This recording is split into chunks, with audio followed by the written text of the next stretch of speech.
Ühe Põhjala väikeriigi juubeli puhul on ühte tema teatrisse kogunenud kirev kunstnike seltskond mitmetest maailma nurkadest. Koos musitseerides ning kunsti luues loodetakse leida vastus pakilisele küsimusele, kas on elu pärast kapitalismi. Igal nädalal innustavad neid erinevad globaalse haardega mõtlejad, lähevad ringlusesse üha uued värsked ideed, saavad vastatud üha uued küsimused. Kunstnikud mõistavad, tunnetavad ja reageerivad. Nad kutsuvad seda vonKrahl.Akadeemiaks.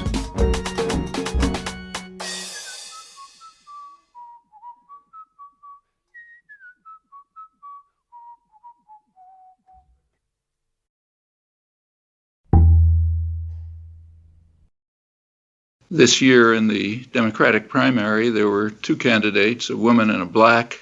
The African-American won the election. 40 years ago, any of that would have been totally inconceivable. So there's been a big change since the 1960s, and that's very significant. Whatever one thinks about the candidates, that's a tribute to the activism, mostly of young people, in the 1960s, and its aftermath, the feminist movement, which radically changed the consciousness of the country, was in the 70s, other developments in later years. But these activist movements have in fact contributed to civilizing the country quite significantly. It's striking that if you look at exit polls, the largest support for Obama was among younger people who have been through this experience of activism and its effects. So that's a matter of considerable significance. We should be willing to put it into context. This is 150 years after the formal declaration of equality. And notice that while it's a political victory, it's not really overcoming racism. To see how much that's true, simply take a look at, for example, incarceration rates. The U.S. has far and away the highest per capita incarceration in any part of the world where statistics mean anything. That's since about 1980. It's been increasing rapidly since 1980. It has nothing to do with crime. Crime's been declining, and it's overwhelmingly black and, to an extent, Latino. That's a reflection of much larger general problems in the society. Nevertheless, it is a historic change that a ugly tradition of racism that goes back to the founding of the country has been significantly mitigated to the extent that a black candidate can be elected president.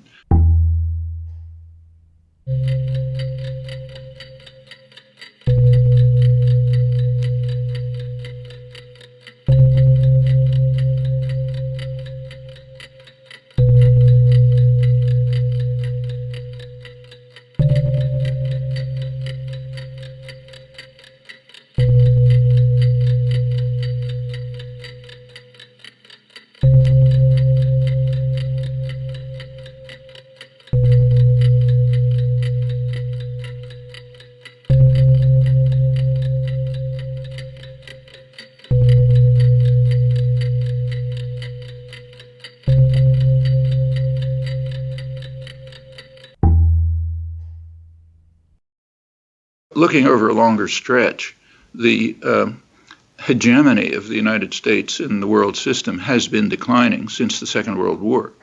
At the end of the Second World War, the United States literally had half the world's wealth. The war was very beneficial to the U.S. economy. It ended the Depression, industrial production almost quadrupled in a semi-command economy. And it not only had half the wealth of the world, but incomparable security. It controlled the entire Western Hemisphere, both oceans, opposite sides of both oceans, controlled Middle East energy resources, and it was bound to decline. And as decolonization set in and the other industrial countries recovered from the disaster of the war, it did decline. By about 1970, the U.S. share of world wealth was maybe 25%, and it stayed pretty much like that since. By the early 1970s, it was already clear that the world economy was becoming what's called tripolar. There was a North American economic area, European economic area centered on Germany mostly, and France, and an Asian, Northeast Asian economic area at that time centered mostly on Japan, now including China with India on the periphery. And these, Latin America, however, was almost completely suppressed. It went through a terribly violent period. U.S.-imposed national security states, neo-Nazi style murders, dictatorships, atrocities, crimes, and so on, and very little development. That's changing again. Latin America, for the first time in hundreds of years, in fact, in its history, is beginning to take some steps towards integration and independence.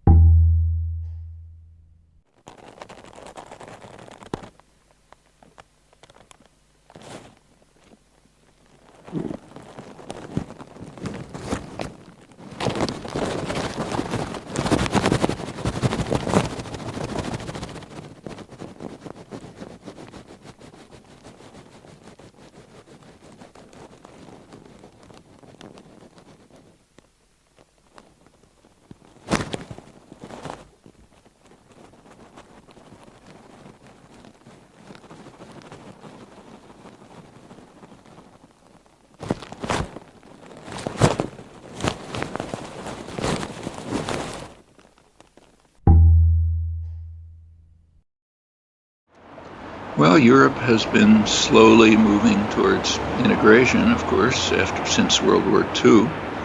World War II was a watershed. For centuries, Europe had been the most savage place in the world. The Europeans their highest goal was to slaughter each other. The 30 Years' War in the 17th century may have killed maybe a third of the population of Germany. It was in developing this internal culture of violence, of savagery, and the technology for it. These were major factors in Europe's conquest of the world. Well, in 1945, it came to an end. Europeans understood that the next time they played the game of mutual slaughter, it would be the end. The means of destruction had reached a point where this phase of history was over. And they have begun to make moves towards integration in the European Union, NATO, which is distinct, and other means. It's not. You can see in the current financial crisis what the achievements in integration and what the limits are. The European Union has not been able. There is a division within the European Union as to whether they should have a union-wide policy with regard to the financial crisis, or whether it should be dealt with in terms of the individual national economic entities. And so far, it's the latter that's prevailed. So there is no unified approach to it. Some steps, but not far. This illustrates, incidentally, one of the great advantages of the United States. The United States is quite different from Europe. In the United States, the indigenous population was eliminated, mostly exterminated. And it was probably the richest country in the world back in the 18th century. By the end of the 19th century, its economy surpassed that of other industrial societies combined. And as I said, by the end of the Second World War, it was overwhelmingly dominant. And I didn't mention military terms. In military terms, the United States is unique. Its military expenditures are comparable to the rest of the world combined, has a network of military bases all over the world from which it can project force, in other words, carry out intervention and aggression. It's pioneering the use of space as a tool of military action against the opposition of almost the entire world. So that's on the side.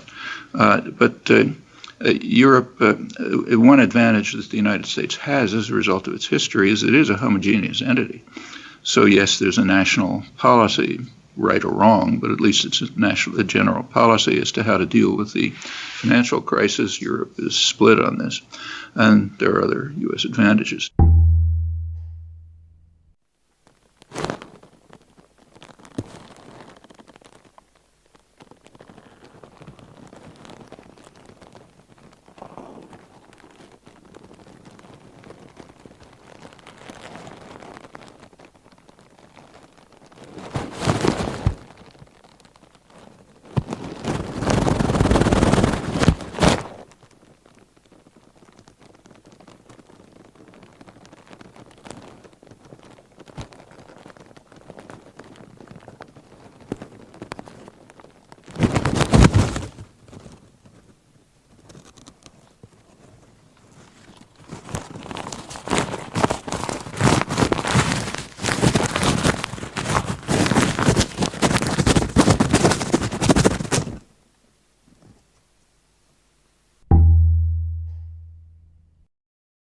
there are other respects in which the future of Europe is not clear.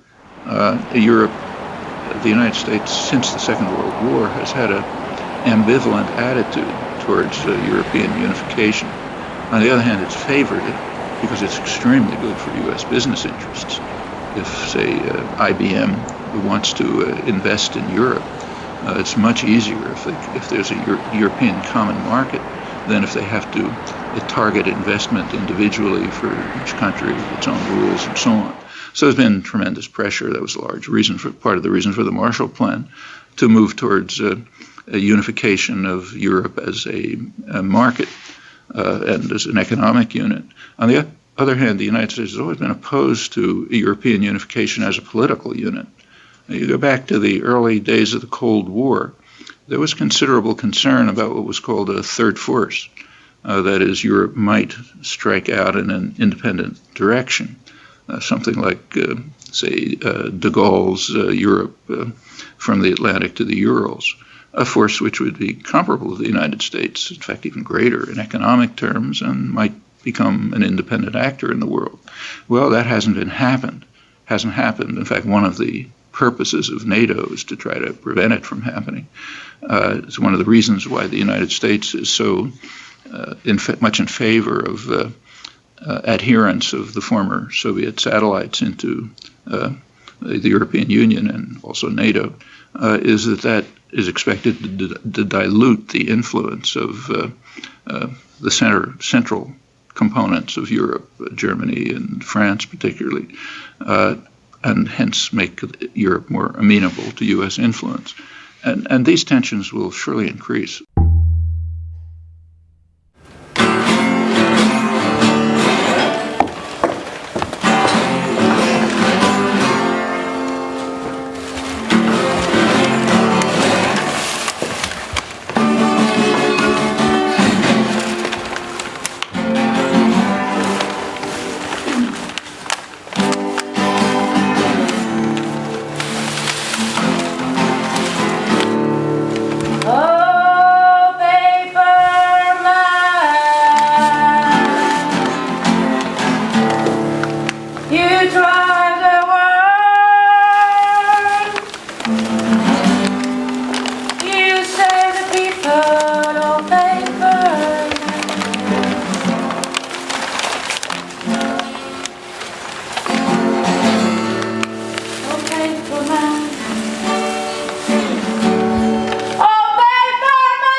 Anyone in Estonia or Eastern Europe is naturally concerned about Russian power for obvious historical reasons. But nevertheless, I think that a move, though popular and understandable, was a mistake, and it goes back to 1990, when the Soviet Union collapsed. Mikhail Gorbachev had a proposal. Gorbachev, first of all, made a remarkable concession, astonishing concession. He agreed to let a unified Germany join a hostile military alliance. Now, Estonia has its history, but Russia has its history too. Russia was practically destroyed at a huge cost by Germany alone several times during the past century. And to permit a reunified Germany to enter into a hostile military alliance run by the global superpower with a military force comparable to the rest of the world, it's an incredible concession. But there was a quid pro quo. The United States, it was then the Bush #1 administration, the Bush administration agreed that NATO would not expand 1 inch to the east. That was the phrase that was used. That would, in their view and Gorbachev's view, he was the prime mover, leave open a way towards a cooperative interactions between the new Russia and the West, which would not be an outcome of we rule and you obey, but rather of cooperation. In addition, it would also give Russia some strategic depth for in its natural concerns about security, given the history and obvious realities. Gorbachev also proposed a nuclear-free weapons zone from the Arctic to the Mediterranean. That would again have reduced tensions, increased security, paved the way to further cooperative relations. I think that would have been a very wise move. Notice that does not have anything to do with, say, the Baltic states joining the European Union. Yeah, they could have joined the European Union. The question is joining a hostile military alliance. That's quite different. For example, Austria and Finland and Sweden are part of the European Union, but not part of NATO, not part of a military alliance led by the United States. In my view, that was the right direction to take. Unfortunately, when Clinton came into office, one of his first acts was to back off on that agreement. One of his first acts was to expand NATO to the east. Thereby, and of course the U.S. flatly rejected the idea of a nuclear weapons-free zone. Well, okay, that naturally increased tensions and potential conflict. There were also the imposition of extremely harsh market discipline in Russia, which was favored by the bureaucracy. They enriched themselves, becoming comparable to third world elites, but it had a miserable effect on the society. Practically destroyed, largely destroyed the economy, killed millions of people, and all this was happening at the same time. And the U.S. under Clinton just rejected Gorbachev's proposals for more cooperative interaction and moved toward confrontation. Well, that became far more extreme under the Bush administration, second Bush administration, with the aggressive militarism, huge increase in the military budget, the dismantling of arms control agreements, and much else. And that led, predictably, to an increase in Russian offensive military capacity. It's going on right as we speak. I think yesterday, the Russian president announced that Russia may install missile bases in Kaliningrad. Well, that's a very ugly development. And it's a direct reaction, no one has any doubt about that, to the U.S. insistence on installing what's called an anti-missile system in Poland and the Czech Republic, components of it. Now, strategic analysts all over the world, including the United States, you can read it in the leading arms journals, top military analysts point out that those anti-missile systems are a direct threat to the Russian deterrent. And naturally, Russia will respond. And that increases the level of tension and danger. So going back to the Baltic states and NATO, though their joining NATO is understandable, just it would be perfectly understandable for Latin American countries to join the Warsaw Pact if it still existed for the same reasons, to protect themselves from their traditional invader. It's a bad move, in my view.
Actually, here I agree with the large majority of the American population that the United Nations should be supported.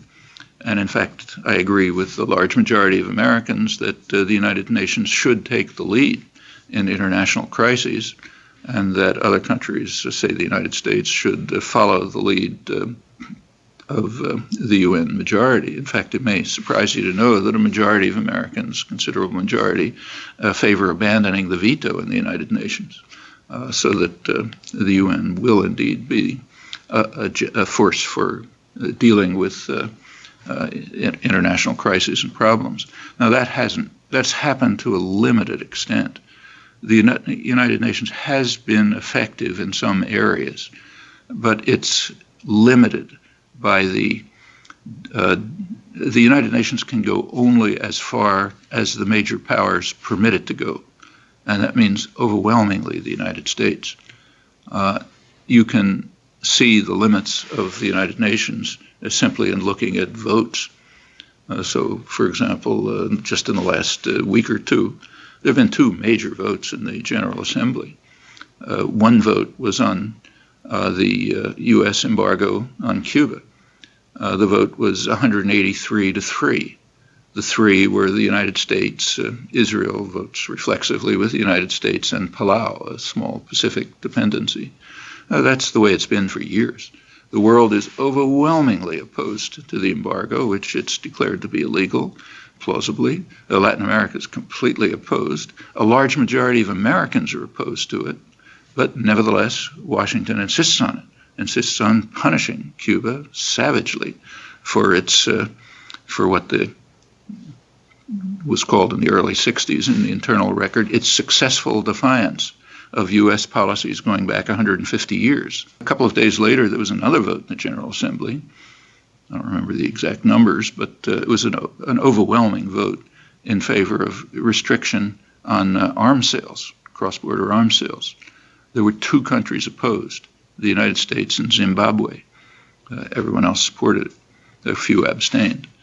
Well, okay, that's finished. There can't be a cutback of the lethal sales of arms that are leading to huge massacres in the Congo and elsewhere because the major superpowers opposed. In the Security Council, we can easily. This is not uncommon in the General Assembly on a wide range of issues. In the Security Council, it's dramatic. Up until in the early years of the United Nations, most of the vetoes were from Russia. And the reason is very straightforward. Everyone acknowledged it. Because the U.S. was in such a world-dominant position that the UN did whatever it said. And the U.S. was using it as a weapon against Russia. Well, through the 1950s, with decolonization and reconstruction of other industrial societies, that control declined. The first U.S. veto at the Security Council was, I think, in 1965. By then, the UN was not under control. Now, since 1965, you can easily check the record, the U.S. is far in the lead in vetoing Security Council resolutions on a wide range of issues. Britain is second, and none of the other three veto-wielding powers are even close. And that goes even as far as Security Council resolutions calling on states to observe international law, which the U.S. vetoed. France and Britain politely abstained. And yes, that of course, that's a symbol of controls that do paralyze the United Nations in many areas. On the other hand, where the great powers, and crucially the United States, agree, they can and sometimes have done important things. The answer to this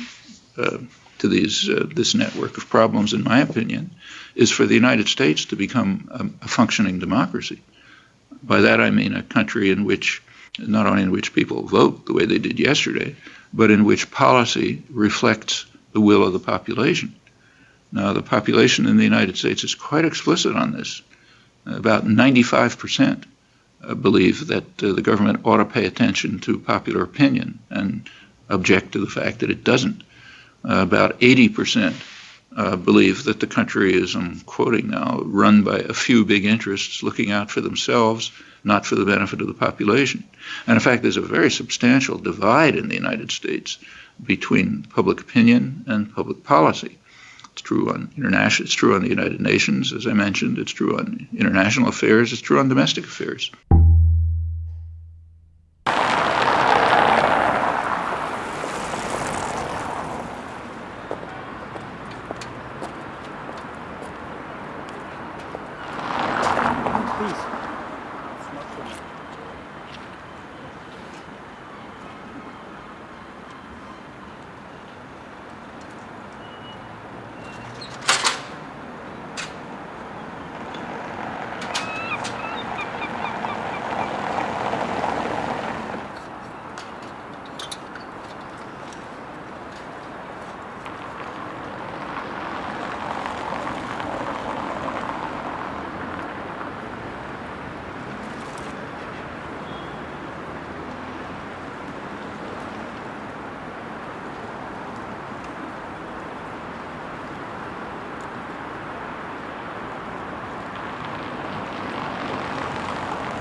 You look at exit polls yesterday, you find, at least according to the early ones, that for most people who voted, a very large majority, in fact, the primary issue that concerned them was health care.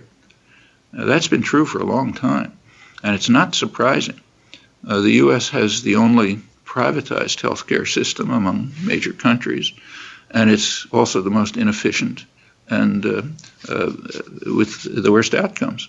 U.S. per capita expenses on healthcare about twice as much as comparable countries, and the health outcomes are among the worst in the industrial world. And people really suffer from that. That's not, that's not just statistics. That's individual life.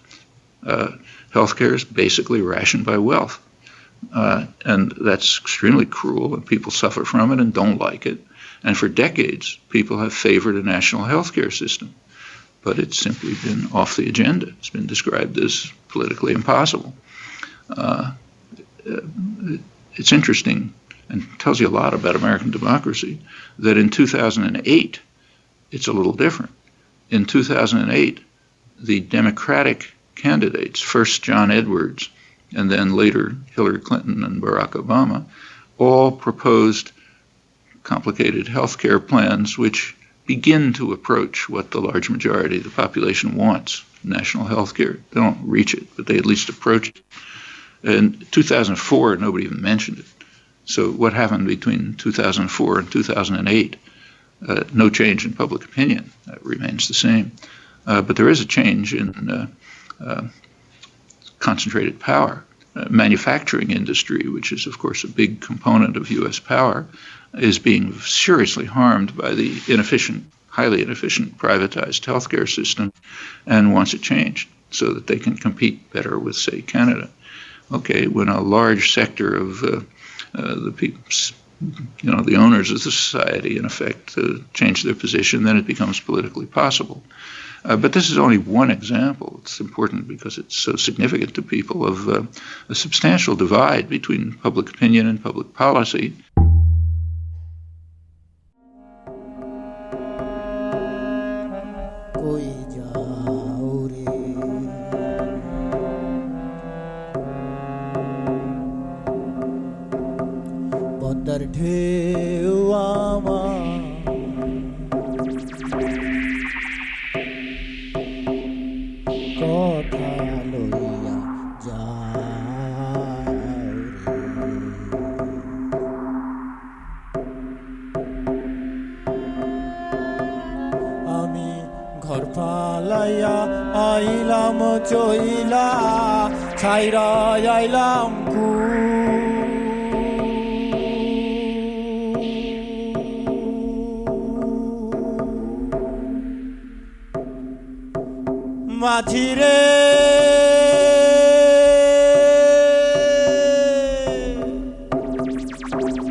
If you look at elite opinion in the United States, say Council on Foreign Relations, what they say is there's a consensus in the United States that Iran is developing nuclear weapons. Well, they're right about the articulate classes, but it's an odd consensus because it excludes the U.S. intelligence community, which just a year ago determined with what they called high confidence that Iran had abandoned its nuclear weapons program 5 years ago. If they even had one. But this is an ideological need. Doesn't matter what the facts are. It's an ideological need. Iran is independent. It's not subordinated to the U.S. will. Therefore, it's an enemy. It's kind of like Cuba. Large majority of the population wants to end the embargo against Cuba, but it doesn't matter. In the case of Iran, a large majority of the population is opposed to threats against Iran. Threats, let alone war. But the political class is totally in favor of them. Both candidates, all writers, everyone says all options have to be on the table. But that's not what the population wants. The population very strongly supports diplomacy, no threats. And furthermore, the population accepts what should be the solution to the problem, I think, namely a nuclear weapons-free zone in the entire region. That includes Israel, Iran, any American forces deployed there. A large majority of Americans support that. Most of the world supports it, non-aligned movement, others, but it cannot enter into political discussion. Do a Google search of the press. Nobody even mentions this possibility. Washington doesn't want it, and therefore the intellectual classes can't discuss it. But that would be the direction to go to mitigate, maybe overcome this crisis, along with improving commercial, cultural, and other relations. That's exactly what Iranian dissidents want. In fact, they're pleading for Shirin Ebadi, Akbar Ganji, and others, what the labor movement Iran wants, and so on. But Western intellectual elites, especially in the U.S., want confrontation.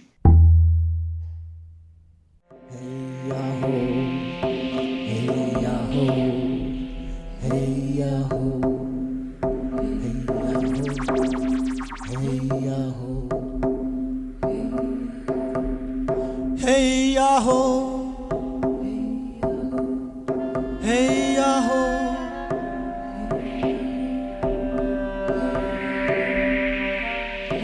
আমি ঘর ফালাইয়া আইলাম চইলা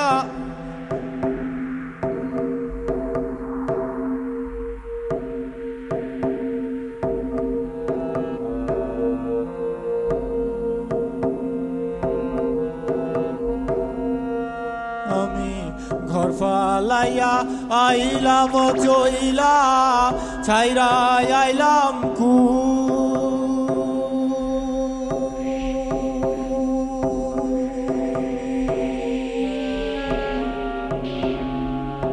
মাঝিরে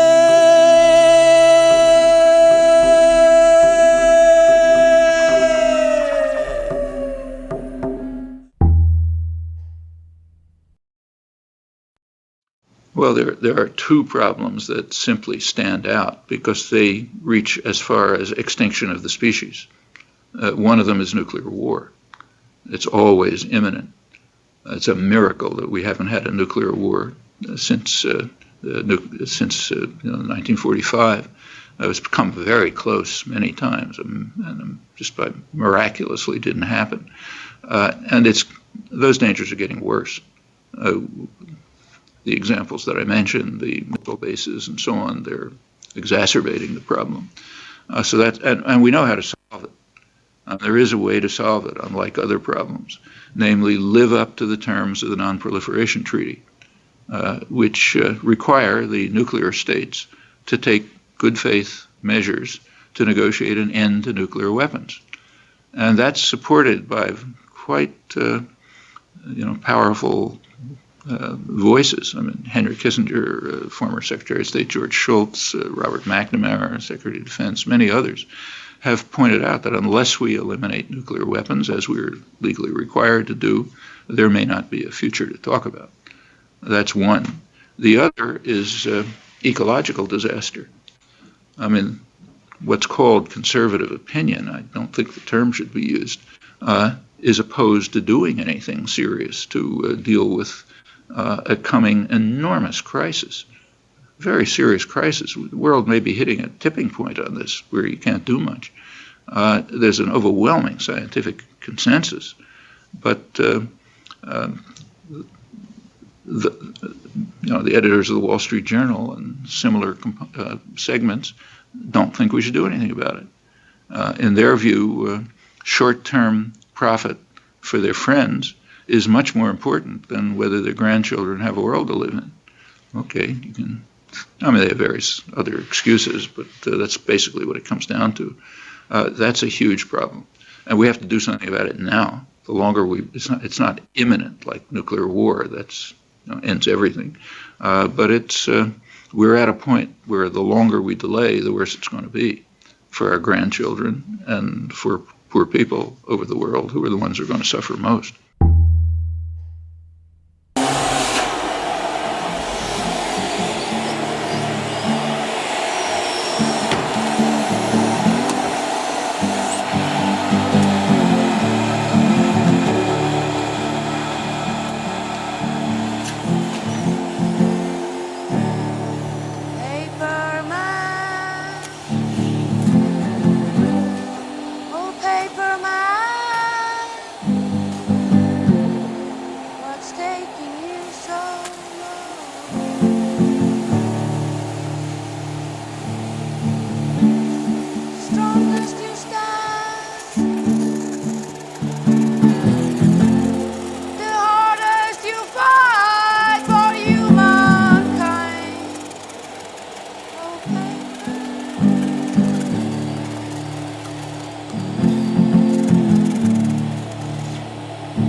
There are very few free market societies.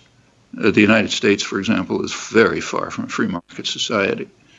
In fact, the fact that we're doing what we are now doing is a result of the growth and development and innovation that takes place in the state sector of the society.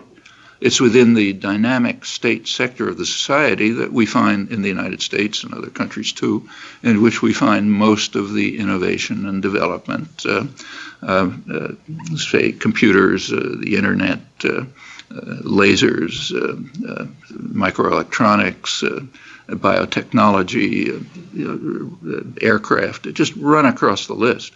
The advanced economy crucially relies on the dynamism of the state sector. Computers and the internet, for example, were within the state sector in the United States for about 30 years, pretty much, before they were handed over to private enterprise. Sometimes private industry becomes involved, but usually on government contracts. In fact, we see that right now, right at this minute. And not only does high technology and the economy of the future rest primarily on the dynamic state sector, but so does short-term economic growth. In the last quarter, U.S. economic growth was very low, but the only reason it wasn't lower is because there was the Bush administration carried out sort of quietly a large increase in Pentagon spending. Well, that's a stimulus to the economy, Keynesian stimulus to the economy. Presumably they did it in order to try to look better in time for the election. But it was significant, maybe a couple of percentage points in GDP growth, which would have been negative otherwise. So first of all, there are very limited free markets. They exist to an extent, and you're right, to the extent that a free market exists, these are going to be serious problems. Because in a free market, you're supposed to maximize personal gain. Corporation, for example, is legally obligated to look after its own interests, whatever the effect on the public. So yes, that carries with it an undermining of social goals. You can see this in all sorts of domains. However, it doesn't seem to me one that can't be overcome.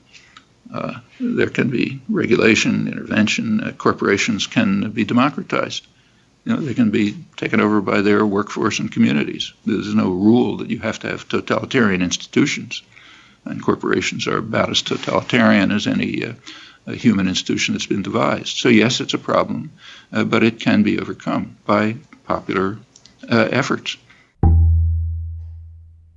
Ma võin põrgu sõita, ma võin taevale armu anda, ma võin humanist olla, ma võin kangelane olla, ma võin ennast üles puua, ma võin hulluks minna, ma võin tõtt rääkida, ma võin Pariisi sõita, ma võin rõhutute kaitseks välja astuda, ma võin nooreks jääda, ma võin teid hammustada, ma võin ülekohut nähes nutta, ma võin filosofeerida, ma võin geniaalseks näitlejaks saada, ma võin kirjutada raamatuid, mis käsitlevad inimhinge saladusi, ma võin maailma paremaks muuta, ma võin väga palju, ma võin kohutavalt palju, ma võin sõjad ära hoida, ma võin näljastele oma leiva loovutada, ma võin naiste ja laste eest surma minna, ma võin valetamise jätta, ma võin varastamise jätta, ma võin teiseks inimeseks saada, ma võin õhus lennata, ma võin vees ujuda, ma võin nähtamatuks muutuda, ma võin kuu peal käia, ma võin surematu olla, ma võin kõike teha, ma võin kõike olla, mul pole piire, ma olen vaba, ma olen looduse kroon, ma olen homo sapiens, ma olen jumal,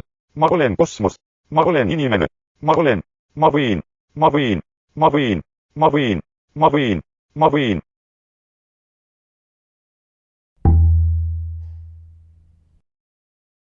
I mean, it's a shocking indictment of the economics profession that they weren't shrieking about the coming crisis, because it was obvious. It's immediate. It has a long-term causes, but also an immediate cause. The immediate cause is what are called subprime mortgages. Housing in the United States, but other countries too, England, Spain, elsewhere, housing prices were going way out of line with their value. There is a trend line over time. Housing prices relate to the growth of the economy. But it started in the late Clinton years, but just went out of control in the Bush years. That has a huge effect on the economy. I mean, the United States is deeply in debt. Actually, debt is greater than personal wealth by now. And a large part of the debt is based on inflated housing costs. So you want to buy a house, you get a mortgage at a small input, and you hope that then you go into debt. You use the debt to purchase commodities way beyond your means, and that leads to inflated consumption way beyond the productive level of the society. A huge amount of imports, an enormous current account deficit, which is impossible to sustain, and it was obviously going to burst. But everyone sailed along happily, thinking, look, we're making money tomorrow, so why should we pay attention? Well, okay, it burst. Now it's a systemic disaster. Actually, there are much more long-term causes, and they shouldn't be overlooked. The basic cause, probably not time to go into this now, is the breakdown of the Bretton Woods system. After the Second World War, the United States and Britain, the victors, John Maynard Keynes and Harry Dexter White, instituted a global international economic system. It was based on several fundamental principles. One was currencies were restricted within a narrow band, and the role of the IMF was to keep them that way. So you didn't have a lot of speculation against currencies, in fact, very little, which is mostly waste. And governments had the right to control capital, so they could prevent capital flight. Now that is extremely significant. You cannot have serious development if governments can't control capital flight. And you certainly can't have welfare state measures. That was perfectly well understood. The reason is that investors become what's called a virtual parliament, who vote on measures that a government carries out. And if they don't like them, they destroy the economy with capital flight. That's happened in Europe. It's happened all over the third world. So a basis for democracy is ability to control capital, also the basis for growth. Now, in the early 1970s, that system was dismantled and finance was liberalized. Okay, that's a crisis in the waiting. And in fact, since that time, there have been repeated financial crises, much more than before, and they keep getting deeper. Combined with that was a kind of a religious mania about market fundamentalism. Now, as I just mentioned before, it's largely myth, because the rich countries make sure that the wealthy are not subject to market discipline. They do that in all kinds of ways, like the state sector of the economy. But there was a kind of an ideological mania about self-correcting markets, so you can leave them alone, you don't need regulation, and so on. The theoretical basis was extremely weak. The factual basis was non-existent. But it did lead to a significant dismantling of regulation through the Reagan years, increasingly in the Clinton years, and dramatically in the Bush years. And the same was happening all over the world. Well, okay, when you have a crisis in the making from liberalized capital, which underprices risk for well-known reasons, and you have no regulatory apparatus, you're just asking for a crisis. How to deal with it? Well, first of all, I think we should go back to something like the Bretton Woods system. There should be controls on capital. Those who control capital should not be free, independently of the will of the population, to export it and use it as they like, even for anti-social purposes. The problems have to be dealt with about currency regulation. But in general, there has to be just at the very minimum, there has to be a much stricter regulatory apparatus, and a firm regulatory apparatus has to be instituted in a state capitalist economy just in order to keep it viable. And I think will be, because it's in the interests of business itself. So some kind of regulatory apparatus will be reinstituted.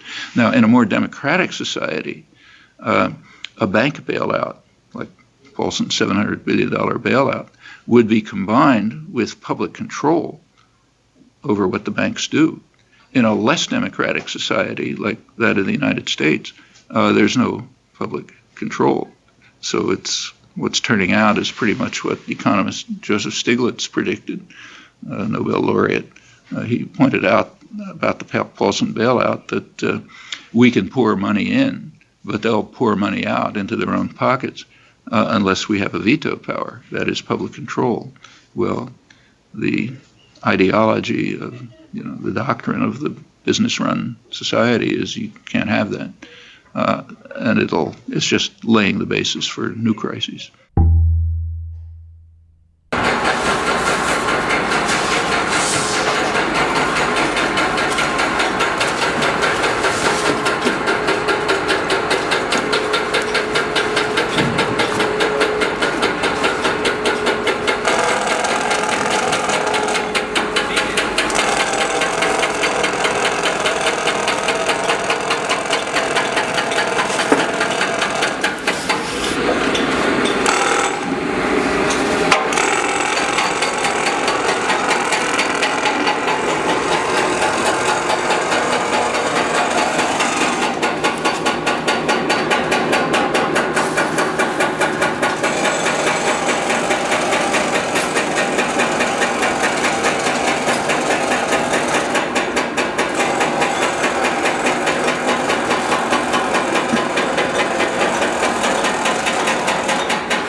These are really questions of will and choice.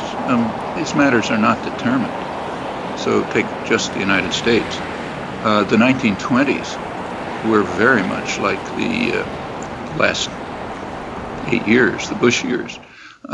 Tremendous inequality, a lot of euphoria about endless wealth for the very wealthy. The labor movement had been completely smashed quite violently, to an extent that shocked even right-wing visitors from England and Australia. And it looked like it was going to be a utopia of the masters, the end of history. Okay, then came the 1930s and it was all radically reversed. Great uprising of the labor movement, CIO formation, civil rights, pressure for social reform, and the government had to respond to it. Again, in the 1950s, it was a period of another period that was called end of history. Utopia of the masters, very quiet, apathetic, wealthy. The post-war economy was very successful, largely state-based economy. And then came the 1960s. The country exploded. And the effects are striking. In fact, we saw them in yesterday's election of one of the effects, but it's much more widespread than that. Well, what's going to happen next? Again, it depends on just what it's always depended on. If there is an engaged, active, dedicated public, organized public, it can bring about a significant positive change. If there isn't, then the bitter class war that is always fought unremittingly by the highly class-conscious business classes, that will continue. And we'll go back to something like extreme inequality, stagnation. The last 30 years in the United States have been one of the worst periods of economic history for the large majority of the population. Wages, real incomes have stagnated, real wages have stagnated pretty much for the majority. Benefits have declined, working hours have gone up. There has been wealth produced, but in very few pockets, and yes, we'll go back to that. But these, and I'm speaking about the United States, but these observations generalize around the world. It simply depends on what people will do. I think there's reason for hope, but not illusion. It's hard work, just as it's always been. We have a lot of freedom, a lot of privilege, more than ever in history in places like the United States, but in many ways the freest country in the world. But it was not gifts from above. It was won by struggle from below, and that's the way it's been everywhere. So the answer to the question is, it's in our hands.